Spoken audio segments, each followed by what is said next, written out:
ان الذین کفروا لن تغنی عنہم اموالہم ولا اولادہم من اللہ شیئا۔ اب یہ ذرا تحدی کا انداز ہے، چیلنج کا انداز ہے۔ زمانہ نزول کے اعتبار سے آپ نے نوٹ کر لیا کہ یہ سن 3 میں نازل ہو رہی ہے سورہ مبارکہ غزوہ احد کے بعد، لیکن یہ کہ یہ رکوع جو ہے اس کے بارے میں گمان غالب ہے کہ یہ غزوہ بدر کے بعد نازل ہوئی ہے۔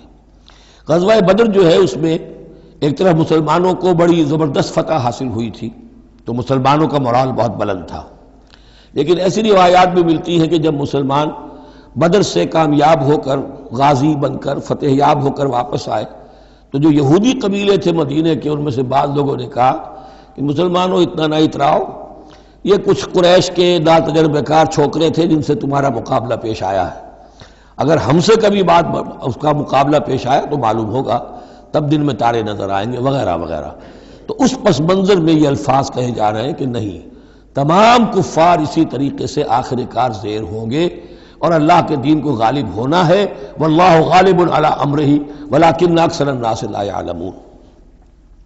ان الذین کفروا لن تغنی عنہم اموالہم ولا اولادہم من اللہ شیئا، یقیناً جن لوگوں نے کفر کی روش اختیار کی ہرگز نہ بچا سکیں گے انہیں، نہ ان کے مال نہ ان کی اولاد اللہ سے کچھ بھی۔ وَأُولَٰئِكَ هُمْ وَقُودُ النَّارِ، اور وہ تو سب کے سب آگ کا ایندھن بنیں گے۔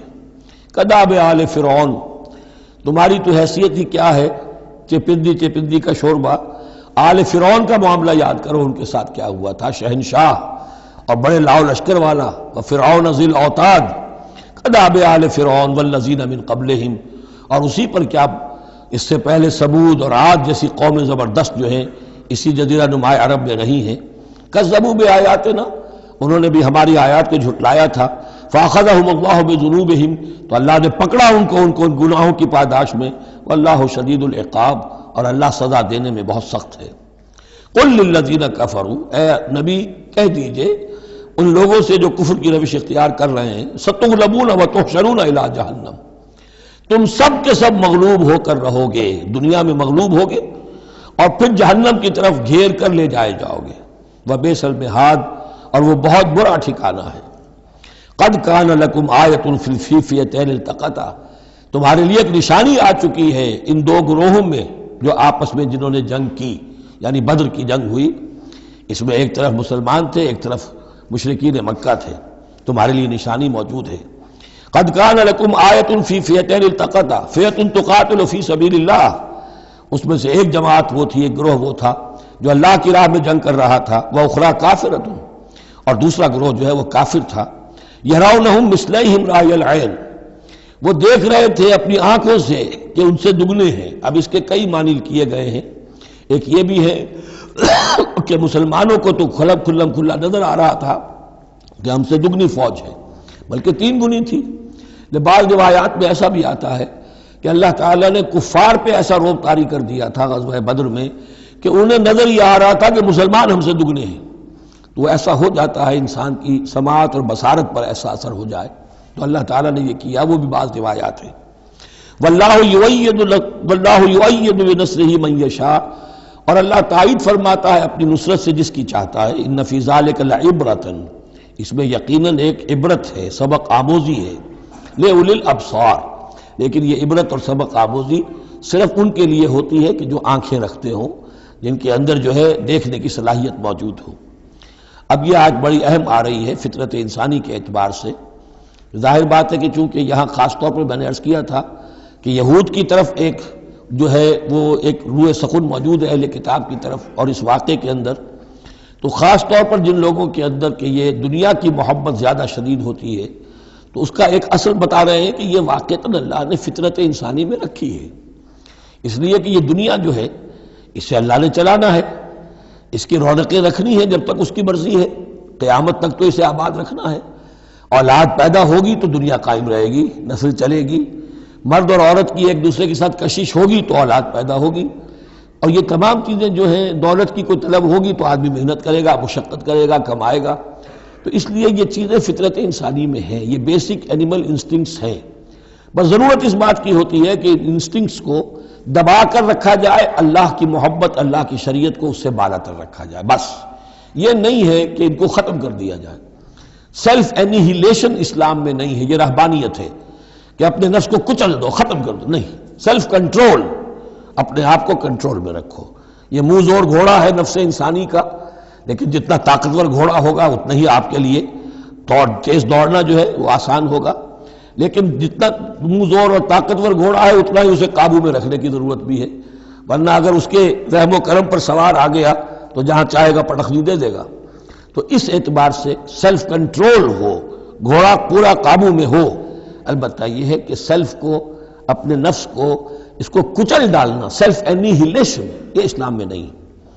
زین للناس حب الشہوات من النساء، مزین کر دی گئی ہے لوگوں کے لیے ایک تو محبت جو ہے، شہوت کی محبت خواتین کے بارے میں۔ اب دیکھیے یہاں بھی قرآن مجید گویا کہ ایک طرح سے تائید کر رہا ہے فرائڈ کی۔ اس کے نزدیک سب سے پورٹنٹ فیکٹر جو ہے، سب سے پورٹنٹ جو موٹیو ہے انسان کا، وہ سیکس ہے، اور یہاں بھی اللہ تعالیٰ نے سب سے پہلے اسی کا ذکر کیا ہے۔ اگرچہ میرے نزدیک ضروری نہیں ہے، اس لیے کہ دوسری جگہوں پر پیٹ جو ہے، معاشی ضرورت یہ اس سے بھی سخت ہو جاتی ہے، لیکن یہ کہ واقعتاً یہ حضور نے بھی فرمایا ہے صلی اللہ علیہ وسلم، ما ترکت بعدی فتنۃ اضر علی الرجال من النساء، میرے بعد اب مردوں کے لیے عورتوں کے فتنے سے بڑا فتنہ اور کوئی نہیں ہے۔ ان کی محبت جو ہے وہ انسان کو کہاں سے کہاں لے جاتی ہے۔ بلعام بن باورہ یہود کے اندر ایک بہت بڑا عالم اور فاضل شخص تھا، ایک عورت کے چکر میں آ کر اور وہ شیطان کا پیرو بن گیا۔ وہ قصہ آئے گا سورہ اعراف کے اندر۔ تو واقعہ یہ ہے، لیکن ایک فطرت کے اندر ہے تو صحیح، محبت تو ہے۔ زین للناس حب الشہوات من النساء والبنین، اور بیٹے انسان کو بہت پسند ہیں، بیٹے ہوں، اس کا نام چلتا رہے، بڑھاپے کا سہارا بنے۔ والقناطیر المقنطرۃ من الذهب والفضہ، اور یہ کہ خزانے ہوں جمع کیے ہوئے سونے کے اور چاندی کے۔ والخیل المسومۃ، اور گھوڑے ہوں، بڑے نسل والے گھوڑے جو ہیں جن پر کے نشان لگے ہوئے ہوتے ہیں، پیڈگری ہوتی ہے ان کی۔ والانعام، اور مویشی ہوں، مال جو ہے پنجاب میں اور سرائکی کے علاقے میں مال کہتے ہی جانوروں کو ہیں، ان حیوانات کو ہیں مال مویشی۔ والانعام والحرث، اور کھیتی۔ ذالک متاع الحیات الدنیا، بس جو نقطہ اعتدال ہے وہ یہ ہے کہ جان لو یہ ساری چیزیں اس دنیا کی زندگی کا ساز و سامان ہے۔ اس زندگی کے لیے ضروریات کی حد تک ان سے فائدہ اٹھانا، اس میں کوئی بری بات نہیں، لیکن واللہ عندہ حسن المآب، لیکن اللہ کے پاس ہے اچھا لوٹنا۔ وہ جو ہے جو اللہ کے پاس ہے اس کے مقابلے میں یہ کچھ بھی نہیں۔ اگر یہ ایمان بالآخرہ ہے تو پھر تو انسان ان تمام چیزوں کو، اپنے تمام جذبات و میلانات کو ایک حد کے اندر رکھے گا، اس سے آگے نہیں آنے دے گا۔ لیکن اگر ان میں سے کوئی ایک شے بھی اتنی زوردار ہو گئی اس کی محبت کہ آپ کے دل کے اوپر اس کا قبضہ ہو گیا تو بس آپ گئے، اب وہی ند ہے، وہی اب آپ کا معبود ہے، چاہے وہ دولت ہو، چاہے وہ کوئی اور شے ہو، وہ اب آپ کا معبود بن جائے گی۔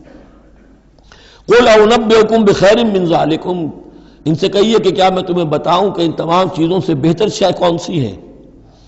لِلَّذِينَ اتَّقَوْا عِندَ رَبِّهِمْ جَنَّاتٌ تَجْرِی مِن تَحْتِهَا الْأَنْہَارُ خَالِدِینَ فِیہَا، وہ لوگ کہ جو اپنے رب کا تقوی اختیار کرتے رہے۔ تقوی یہی ہے کہ اپنے نفس کا بھی حق ہے دو، اِنَّ لِنَفْسِکَ عَلَیکَ حَقًّا، لیکن ناجائز راستے سے نہیں۔ تمہارے پیٹ کا بھی حق ہے، اس کا ادا کرو، لیکن عقل حلال سے۔ تمہاری اولاد کا تم پر حق ہے، اِنَّ لِنَفْسِکَ عَلَیکَ حَقًّا وَإِنَّ لِزَوْجِکَ عَلَیکَ حَقًّا وَإِنَّ لِزَوْرِکَ عَلَیکَ حَقًّا، تمہارے ملاقاتی آتے ہیں ان کا بھی تم پر حق ہے، وہ حقوق ادا کرو، لیکن اللہ سے اوپر کسی حق کو فائق نہ کر دینا، بس یہ ہے اصل بات۔ اگر تو یہ اگر حفظ مراتب نہ کنی زندگی، اگر یہ حفظ مراتب نہیں ہوگا تو گویا کہ اب آپ گئے، دین اور دنیا سب گئی۔ تو للذین اتقوا عند ربہم جنات، ان کے لیے ایسے باغات ہیں تجری من تحتہا الانہار، جن کے دامن میں ندیاں بہتی ہوں گی، خالدین فیہا، اس میں وہ ہمیشہ رہیں گے، وازواج مطہرۃ، اور بڑی ہی پاک عورتیں ہوں گی، ورضوان من اللہ، اور اللہ کی رضوان ہوگی، اللہ کی رضا ہوگی جو سب سے بڑی شے ہے۔ واللہ بصیر بالعباد، اور یقیناً اللہ تعالیٰ اپنے بندوں کو دیکھ رہا ہے۔ الذین، وہ کون سے بندے ہیں اس کے خاص؟ الذین یقولون ربنا اننا آمنا، جو یہ کہتے رہتے ہیں پروردگار ہم ایمان لے آئے، فاغفر لنا، بس ہمیں بخش دے، ذنوبنا، ہمارے گناہ، وقنا عذاب النار، اور ہمیں آگ کے عذاب سے بچائیو۔ اب ان کی بدہ میں الفاظ استعمال ہو رہے ہیں، یہ کون لوگ ہیں جو یہ دعا کرتے ہیں؟ ان کے یہ اوصاف ہیں۔ اور اس میں گویا کہ تلقین ہے، اگر اللہ سے یہ دعا کرنا چاہتے ہو کہ اللہ تمہیں تمہارے گناہ بخش دے اور تمہیں جہنم کے عذاب سے بچائے، تو یہ اوصاف اپنے اندر پیدا کرو، الصابرین والصادقین والقانتین والمنفقین والمستغفرین بالاسحار، صبر کرنے والے اور راست باز۔ راست بازی میں راست گوئی بھی ہے، راست کردار بھی ہے، عمل بھی آپ کا صحیح صحت پر ہو، درستی پر ہو، اور قول بھی صحیح اور درست ہو۔ والقانتین، فرما بردار، والمنفقین، اللہ کی راہ میں خرچ کرنے والے، والمستغفرین بالاسحار، اور جو جس کو آپ کہتے ہیں small hours of the morning, وہ جو سحر کا وقت ہے، سحری کا وقت ہے، اس میں استغفار کرنے والے۔ ایک تو نمازیں ہیں جو 5 نمازیں ہیں، لیکن خاص وہ وقت جو ہے اس میں جب کہ فرمایا گیا ہے کہ رات کے آخری حصے میں اللہ تعالیٰ نزول فرماتا ہے سماع دنیا تک، اور پھر ایک ندا ہوتی ہے، حل من مستغفر فاغفر لہ، حل من سائل فاعطیہ، ہے کوئی استغفار کرنے والا کہ میں اسے معاف کر دوں، ہے کوئی کچھ مانگنے والا کہ میں اسے عطا کر دوں۔ ہم تو مائل بکرم ہے، کوئی سائل ہی نہیں، راہ دکھلائیں کسے، رہرو منزل ہی نہیں۔ شاہد اللہ انہ لا الہ الا هو والملائکۃ واولو العلم قائما بالقسط، اللہ خود گواہ ہے کہ اس کے سوا کوئی معبود نہیں، سب سے بڑی گواہی تو اللہ کی ہے، والملائکۃ، اور سارے فرشتے گواہ ہیں، واولو العلم، اور اولو العلم بھی اس پر گواہ ہیں۔ یہ اولو العلم جو ہے، اولو الالباب، اولو العلم الذین یعقلون، یہ وہ لوگ ہیں کہ جو ان کائناتی آیات کے حوالے سے اللہ کو پہچان لیتے ہیں اور اس کو مان لیتے ہیں کہ وہی معبود برحق ہے۔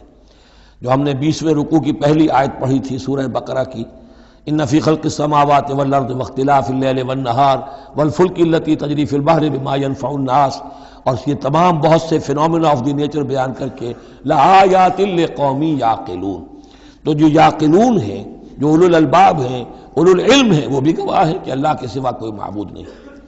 لیکن یہاں جو اہم ترین لفظ ہے وہ اب آ رہے ہیں، قائما بالقسط، وہ قسط اور عدل کا قائم کرنے والا ہے۔ وہ جو میں نے کل عرض کیا تھا کہ ہم بھی سمجھتے ہیں کہ اللہ عدل قائم کرتا ہے اور عدل کرے گا، البتہ یہ کہ اہل سنت کے نزدیک یہ کہنا جو ہے سوء ادب ہے کہ اللہ پر عدل کرنا واجب ہے، اللہ پر کسی شے کا وجوب نہیں، لیکن اللہ کو عدل پسند ہے، اللہ کو واللہ یحب المقسطین، اللہ خود بھی عدل فرمائے گا۔ لا الہ الا هو العزیز الحکیم، اس کے سوا کوئی معبود نہیں ہے، وہ زبردست ہے، کمال حکمت والا۔ ان الدین عند اللہ الاسلام، دین تو اللہ کے نزدیک پسندیدہ اور اللہ تعالیٰ کے ہاں منظور شدہ دین ایک ہی ہے، وہ الاسلام ہے۔ یہ صورت اس اعتبار سے، اور یہ بھی سورہ بقرہ اور سورہ آل عمران کے حوالے سے آپ سمجھ لیجئے،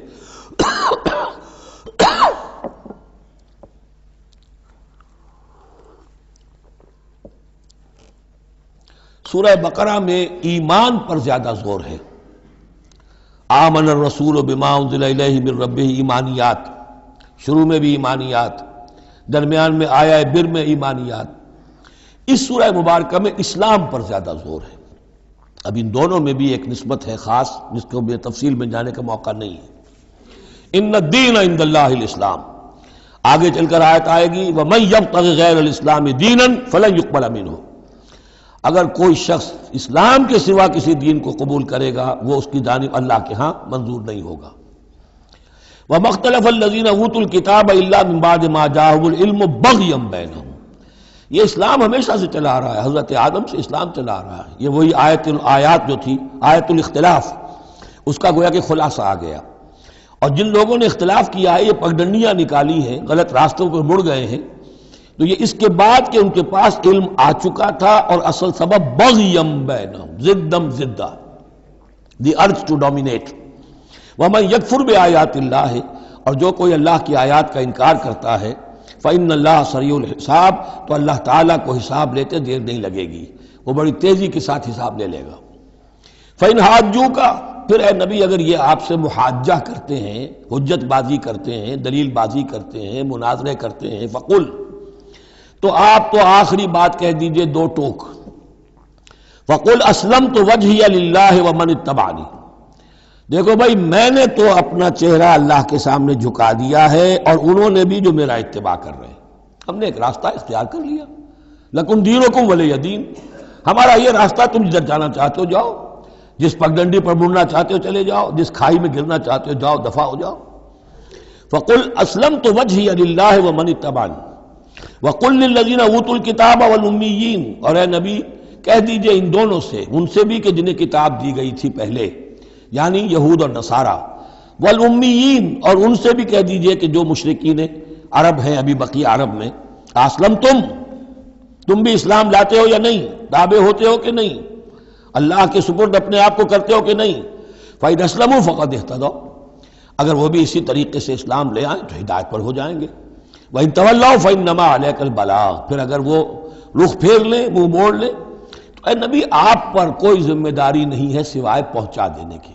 اعلیٰ کو یہاں پھر پہچان، انما علیک البلاغ، آپ کے ذمہ ہے پہنچا دینا، آپ نے ہمارا پیغام پہنچا دیا، ہماری دعوت ان تک پہنچا دی، ہماری آیات انہیں پڑھ کر سنا دی، اب آگے چوائس ان کا ہے، آپ پر ذمہ داری نہیں ہے کہ یہ لوگ ایمان کیوں نہیں لائے۔ وَلَا تُسْأَلُ عَنْ أَصْحَابِ الْجَحِيمِ، یہ سورہ بقرہ میں ہم پڑھائے ہیں۔